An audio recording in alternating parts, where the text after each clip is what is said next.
नमस्कार आपण समस्त को बाणी स्टोरी चैनल रे अनेक अनेक स्वागत। आपण पार्ट 1 रे सब घटना जानी सारी छंती। कान रे एयरफोन देकी चलतु पार्ट 2 रे एमिति कौन घटिला जो थिरे कि एमानकर जीवन नरकरे परिणत हो गला। भेणे कोमारे पड़ी थांती सब बेले तांकर आखि बड़ बड़ करिकी खाली लुह झरी जाउथाए आउ तांकर आखि बयान करुथाए जेमिति से बहुत किछि जिंस कहिबा पई चाहुछंती किंतु से कहि पारु नांती। एमिति कोन घटना घटितिला से दिन राति रे जहाँकि से नीरव आखि बहुत कथा कहि जाउथिला। याडे नानी को जीवन रे जेमिति उथल पुथल घटिगला। दिने दीपहरे हठात नानी को कबाट पाखरे गोटे चिठी पड़ीथिला।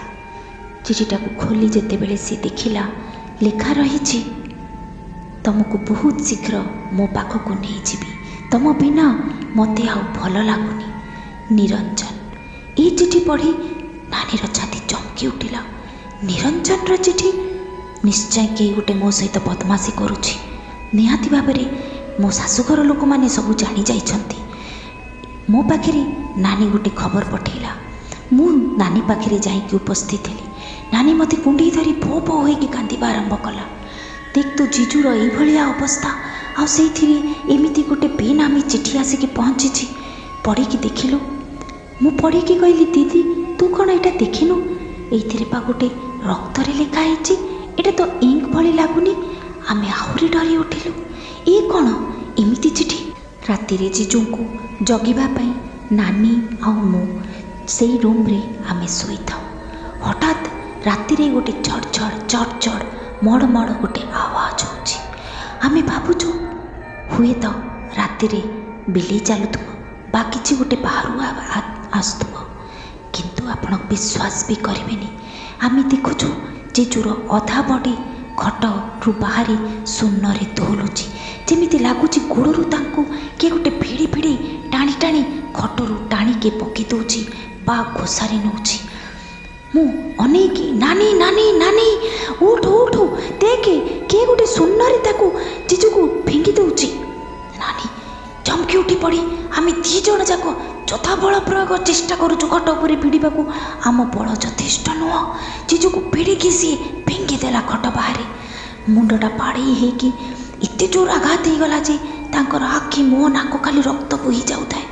घर लोक समस्ते एकाठी हे तांको हॉस्पिटल भूईकी नहीं गलु। डॉक्टर देखिकी आमको समस्त को बहुत बिगड़े।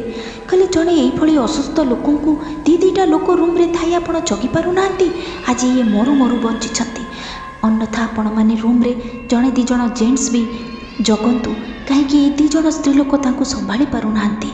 समस्ते बहुत चिंतित। बारंबार कहीं जीजूंका उपरे जानलेवा हमला होची। से मृत्यु मोहरु दुई दुई थर बंची फेरी। ता परदिन सकाळी नानी रोषेईबास करिकी जेतेबेले बेलारे खाइबा बाढ़ीबा पई गला से देखुची सबू खाइबा उपरे कला कला रंगर पाउंस जेमिति किए पकईकी रखिछि। से आश्चर्य हो गला। से जेतेबेले रोषेई घरे पशिया पई जाउथिला से देखिथिला पादर किछि चिन्ह जेमिति सतरे के बाहर पटु किचेन आड़ को पशिछि। किछि खली किछि अईठा दना सबुआड़े किए जेमिति फिंगी देछि। से भाविला किए रोषेई घरे एमिति पशिकी छिनभिन कर देछि। ता मन भितरे बहुत प्रश्न सन्देह आउ डर ताकू खाई माड़ी बसिला। गोटे पर गोटे नानी घरे अद्भुत घटना सब घटिबा आरंभ होला। नानी भितरे भितरे डरी पूरा सी सिहुरी उठुथाए। से भाबुथाए ता जीवन रे सतरे निरंजन बुद्धि फेरी आसीछि। से विभिन्न प्रकार ताकू इंगित और संकेत दउछि कि सी आउ ताकू बेसी दिन छाड़बनी। आमे आउ करबा भी कौन? सेठी तो काहाकू आमे किछि जणै पारुनु। मो घरे आसी बापा को सबू जणैली। बापा कहले झियो मोर चेष्टा करुछि जेमिति उपाय भी कौन सी साधक बा गुणिया को मु जोगाजोग करी। तू नानी को बिल्कुल एका छाड़नी। मु पुणी नानी पाखे आसी नानी आ जीजू दी जन को यथा चेष्टा मु जगिबा आरंभ कली। सेतेबेले बापा मते किछि ठाकुरंकर फूल देकी मते पठेइथिले कि जीजूंक तकिया तले तू देदेबू आ नानी को कहबू ए फूल ता पाखे पाखे से सब बेले रखिथिबो। ମୁଁ ଫୁଲ କ'ଣ ନେଇକି ତାଙ୍କ ଘର ଭିତରକୁ ପ୍ରବେଶ କରିବାକୁ ଯାଉଛି। କବାଟରେ ମୁଁ କଲିଂ ବେଲ୍ ହାତ କ'ଣ ମାରିବି, ବିଶ୍ୱାସ କରନ୍ତୁ ସତେ ଯେମିତି ମୋତେ ଗୋଟେ ଇଲେକ୍ଟ୍ରିକ୍ ସକ୍ ବାଜିଲା। ମୁଁ ପୁରା ଫିଙ୍ଗି ହେଇକି ପଡ଼ିଲି। ମୋ ଦେହ ଯେମିତି ବିଜୁଳି କରେଣ୍ଟ ମୋ ଦେହରେ ଦୌଡ଼ିଗଲା। ମୁଁ ପୁରା ନୀଳ ପଡ଼ିଗଲି। ଘର ଲୋକ ଭିତରୁ ଦୌଡ଼ି ଆସିଲେ, ମୋତେ ଟେକି ଭିତରକୁ ନେଲେ। ମୁଁ ଆଖି ଖୋଲି ଦେଖୁଛି ଏମିତି ସକ୍ କାହିଁକି ଖାଇଲି। ମୁଁ ଯେତେବେଳେ ପର୍ସ ଖୋଲିକି ବାହାର କରିବା ପାଇଁ ଯାଉଛି, ସେ ଠାକୁରଙ୍କର ଫୁଲ ଲାଲ ମନ୍ଦାର ଦେଇଥିଲେ, ସିଏ ପାଉଁଶ କଳା ହେଇଯାଇଛି। ବାପା ଗୁଣିଆକୁ ନେଇ ପହଞ୍ଚିଲେ ସେଇଠି। ଗୁଣିଆ ପଶିବ ତ ଦୂରେ ଥାଉ, ଯେମିତି ସେ ତାଙ୍କ ଘରର ଦୁଆର ମୁହାଁମୁହିଁ ହେଇଛନ୍ତି।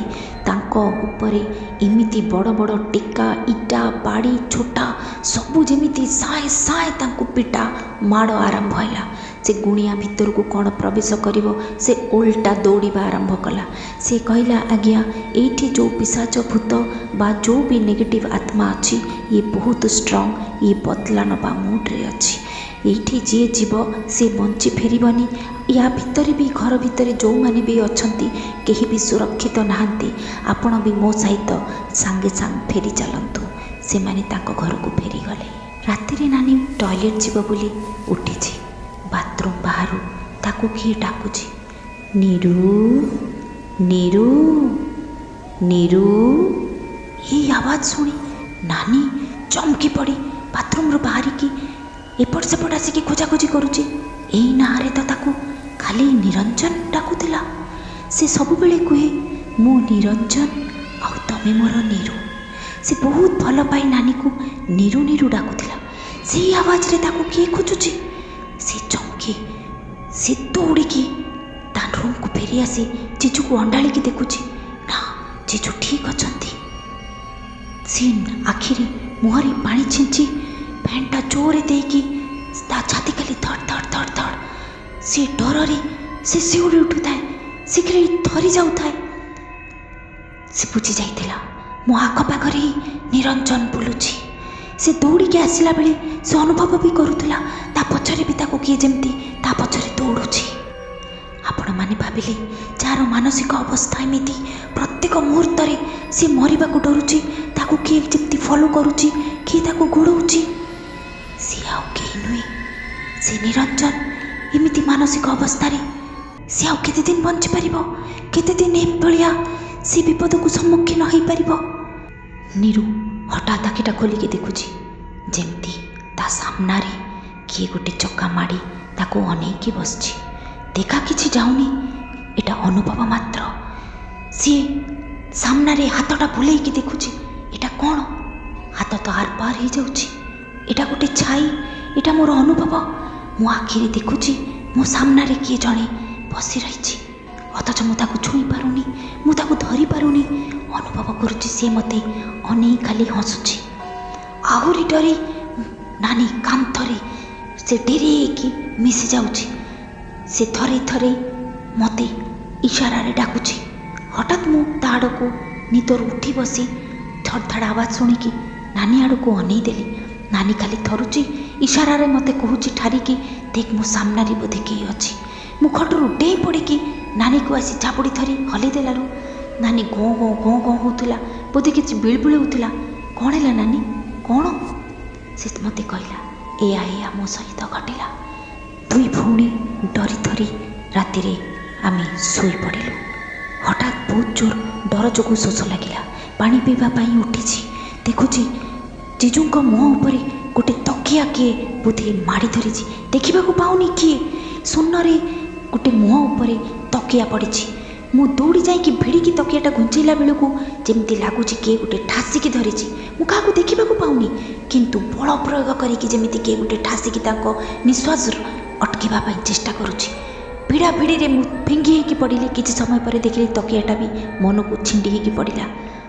ନିଶ୍ୱାସ ଚେକ୍ କରିକି ଦେଖୁଛି ଜିଜୁ ଆଉ ନାହାନ୍ତି, ସିଏ ଶେଷ। ମୁଁ ପଛ ବୁଲିକି ଦେଖୁଛି, ଅନେଇଲା ବେଳକୁ ନାନୀ ହିପ୍ନୋଟାଇଜ୍ ହେଇକି ଚାଲୁଛି ଛାତ ଆଡ଼କୁ। ମୁଁ ନାନୀ ନାନୀ ରହ, ଯାନି, କୋଉଠି ଯାଉଛୁ? ନାନୀ ଟିକେ ଶୁଣ ମୋ କଥା। ନାନୀ କାହା କଥା ଶୁଣୁନି, ଖାଲି ବଡ଼ ବଡ଼ ଆଖିରେ ଅନେଇ ରହିଛି। ସତରେ ଲାଗୁଛି ସାମ୍ନାରେ କିଏ ବୋଧେ ଚାଲୁଛି। ଆଉ ସେ ଅନୁସରଣ କରିକି ଛାତ ଆଡ଼କୁ ତାକୁ ଫଲୋ କରିକି ସେ ଚାଲୁ ଚାଲୁ ସିଧା ରେଲିଂ ଉପରେ ଠିଆ ହେଇ ପଡ଼ିଲା। ଯାଉଛି କହିକି ଡେଇଁ ପଡ଼ିଲା ତଳକୁ। 3 ମହଲାରୁ ନାନୀ ସିଧା ତଳେ।